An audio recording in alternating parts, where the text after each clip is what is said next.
मित्रांनो, पशुपालन व्यवसायात 90% लोक फेल का होतात माहितीये? कारण ते पहिल्याच दिवशी लाखो रुपयांची गुंतवणूक करून मोठी चूक करतात. जर तुम्हाला या व्यवसायात कायमस्वरूपी टिकायचं असेल आणि महिन्याला मोठा नफा कमवायचा असेल तर आजचा हा व्हिडिओ तुमच्यासाठी गेम चेंजर ठरणार आहे. नमस्कार, मी अनिकेत आणि तुम्ही पाहताय ॲनिमल वर्ल्ड मराठी.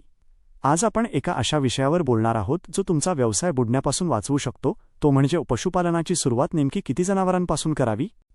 बघा, व्यवसाय सुरू करायचा जोश सर्वांमध्येच असतो.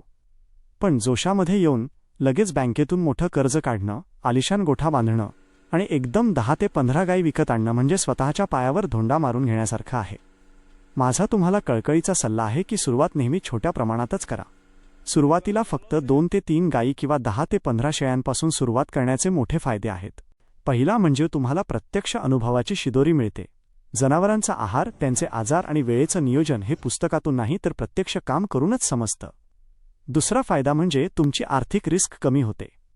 जर सुरुवातीला काही चुका झाल्या तर त्या सुधारण्याची संधी तुमच्याकडे असते. आणि तिसरा सर्वात महत्त्वाचा फायदा म्हणजे तुम्हाला मार्केटचा अंदाज येतो. तुमच्या भागात दुधाला काय भाव मिळतोय आणि ग्राहक नक्की काय शोधत आहेत हे तुम्हाला कमी जनावरांमध्ये लवकर लक्षात येतं.